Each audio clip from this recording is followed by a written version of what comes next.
This is Tuulia of Honesty Europe, and I'm answering a question about how to get rid of the stories I'm creating.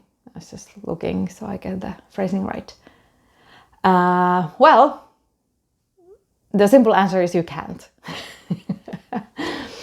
And that can sound a bit like blunt and brutal. And what I mean by you can't get rid of the stories you're creating, I'm saying that our mind is an ongoing machinery of meaning making and chatter and things coming and going. And that's just how our mind and brain works. And that's all right. So the bigger point is how to make different stories and different interpretations you're creating a bit less important. So, I'm noticing I'm making this interpretation. Oh, I'm noticing this story is coming up. I'm noticing that when he has that kind of face, that means angry. I notice when she's looking elsewhere means not interested.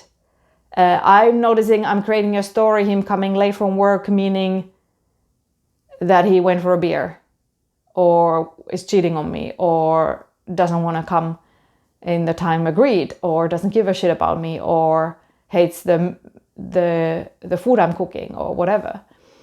Quite patriarchic, old-fashioned examples here. Sorry about that. But making my point. So yeah. So if these stories come to your mind, then it's like, okay, so fact, they didn't come home straight from work. Fiction, everything else. So when you notice you're creating stories, then it's like, I'm creating this story. Oh, I'm creating that story. And even find some kind of humor, like, oh, my brain is fucking creative. Oh, how did I even come with that kind of a complicated structure out of a blue? Wow, that's interesting. So it's not that serious. The stories are not that serious, and they might feel serious, of course. I give you that, of course. And they're not. Stories are not reality.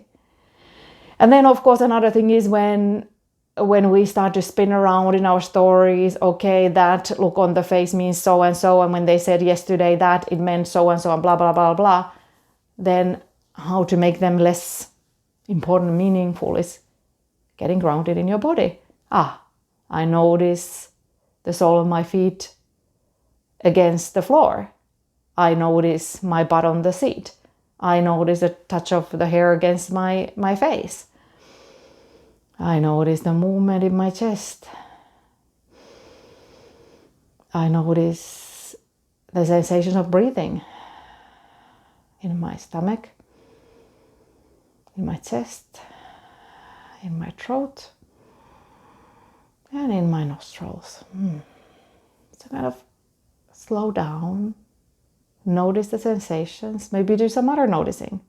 I'm noticing the sounds around me. I'm noticing what I can see with my eyes. I might notice some smells or maybe not. So using the grounding in the body and the senses and kind of using all these tools in our system and not only the thinking brain, because many times the thinking brain is not our friend, and that's where the stories come from. And then just saying things out loud. This is the kind of story I'm creating. Is this true? Asking from the other person, or telling, if it's not something you can check with somebody, just telling to a friend or co-worker or partner or whoever, just sharing your stories and kind of noticing that, by making these visible, they are a bit less important rather than let them run. But if there's a story that's really troubling you, then verbalize it and explore it. Okay, is there something interesting here? But otherwise, it's like, this chatter comes and goes. It's all right. That's about being a human being. All right, let me know if you have more detailed questions or something I didn't address, or you have other thoughts about this topic of how to, I'm reading again, how to get rid of the stories I'm creating. And this is Tuulia of Honesty Europe. Ciao.